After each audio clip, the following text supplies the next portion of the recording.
Congratulations. Congratulations, guys. Why don't you go ahead and introduce us to the young man that you've got next to you? Right next to me, we have sophomore R.J. Moore.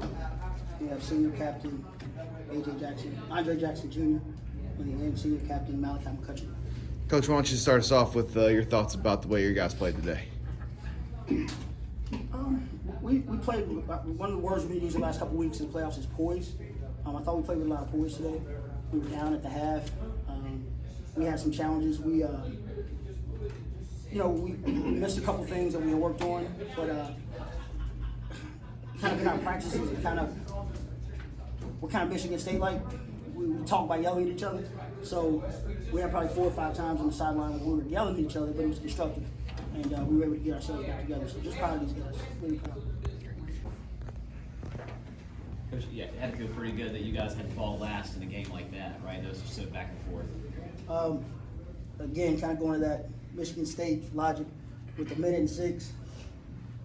This guy says, let's hold it for the end. I say, I don't really want to. I think that's a long time. Then our captain right there says, we got 2 timeouts. I said we had 2 timeouts. He said, well, then let us hold it as long as we can, and then you call one. And then Malachi does what he always does. He kind of says, yeah, that's a good idea. So that's what we did. So I'm not a big fan of holding the ball. Normally, it doesn't go well. I've seen the ball just keep going backwards and backwards and backwards. But I trust these guys, and that was the collective thought. So that's what we did. Andre, there was one steal and coach called timeout. You got possession back, and then a jump ball that you helped force. Defensively, when they had some success attacking the rim, what changed for you down the stretch, and you particularly getting those possessions back when you needed them the most? We just knew we were in the hole. We had to do what it took to win, and for me, I done been here twice and been on the losing side of it, so I really couldn't stand to lose another game, so I would just want to do whatever it took to come out on top and get the state championship victory. Andre and Malachi, what does this mean for Corvian Community School to just win this state championship and you guys to have been able to go out this way? It was great. Last year, nobody knew who we were at all. Doubted us. This year, we're the underdogs every game. So it feels great. We're putting Corvian on the map.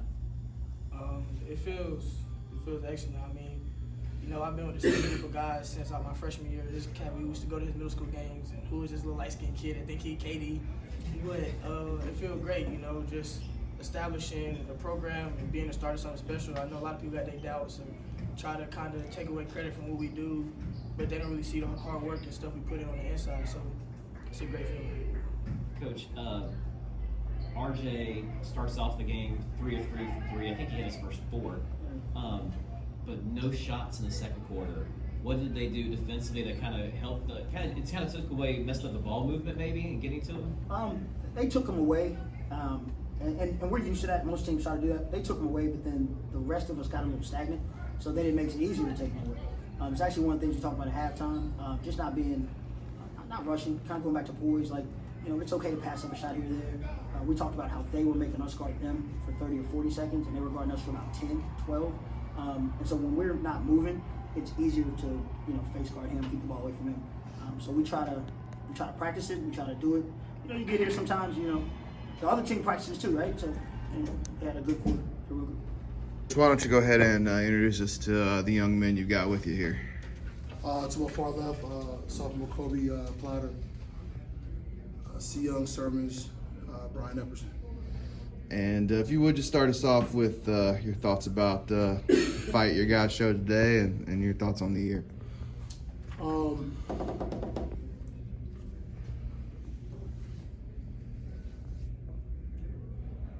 It was a grind, man. Having to win 6 games in a row is tough. I think we ended on a 15-game win streak, undefeated at home. We accomplished some goals that we set earlier in the season, and we accomplished them. Just trying to fight the injury bug. One of our starters, not to make excuses, but our 5-man, he's been out the whole playoffs since the first quarter for round 1. So we had to make some adjustments to what we've been doing for 20-something plus games. But overall, man, the guys fought hard. I think we executed well. I told the guys being this season, man, win the championship, you're gonna need about 5% luck. I'm not saying that's a lucky shot, that's a tough shot, and that's It's that 5% that we just didn't have, and they did.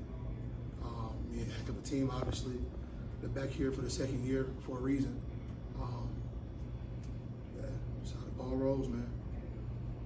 Questions? What would you have wanted to do differently at the end of regulation there? You got the ball back for a little bit. Didn't seem like you knew what the time was. Just kind of take me through that whole sequence. Regulation, we've been getting the ball off the rim all year and pushing up in transition. It's the first time we didn't push in transition off a rebound. We have set plays for that, but I felt good about, I was getting that board and getting the transition, so I let the boys play freely on that last play. In overtime, that last possession, we talked about maybe going to have it.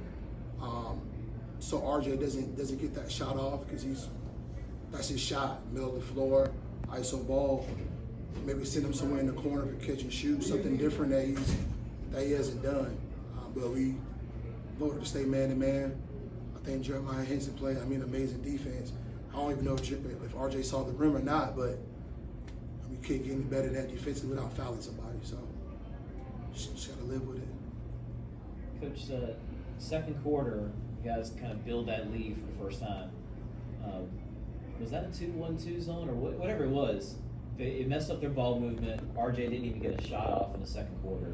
Like, what was it you guys were mixing up that really threw them off? That's what we wanted to. We talked about going at the end of the game. We call it Havoc. Actually got it from a coach at Piedmont. So he runs at a lot of Division III schools. So it's a 2-1-2. Makes people kind of throw over us. We stuck hard in the wing and get back. So it's something that has been working for us. So that's just one of those dicey calls. We went man to man on it, but. What made you leave the Havoc earlier in the game when it was kind of working for you? We didn't want RJ to get the open shots in the wing. Okay, yeah. I think the matchup started happening. He started putting the zero in. The big guy, I don't even think he shot the ball all playoffs. So we just went man to man, went to a 9, just 9 them and just helped out with the extra man that was defending him to fly RJ or whomever to help out.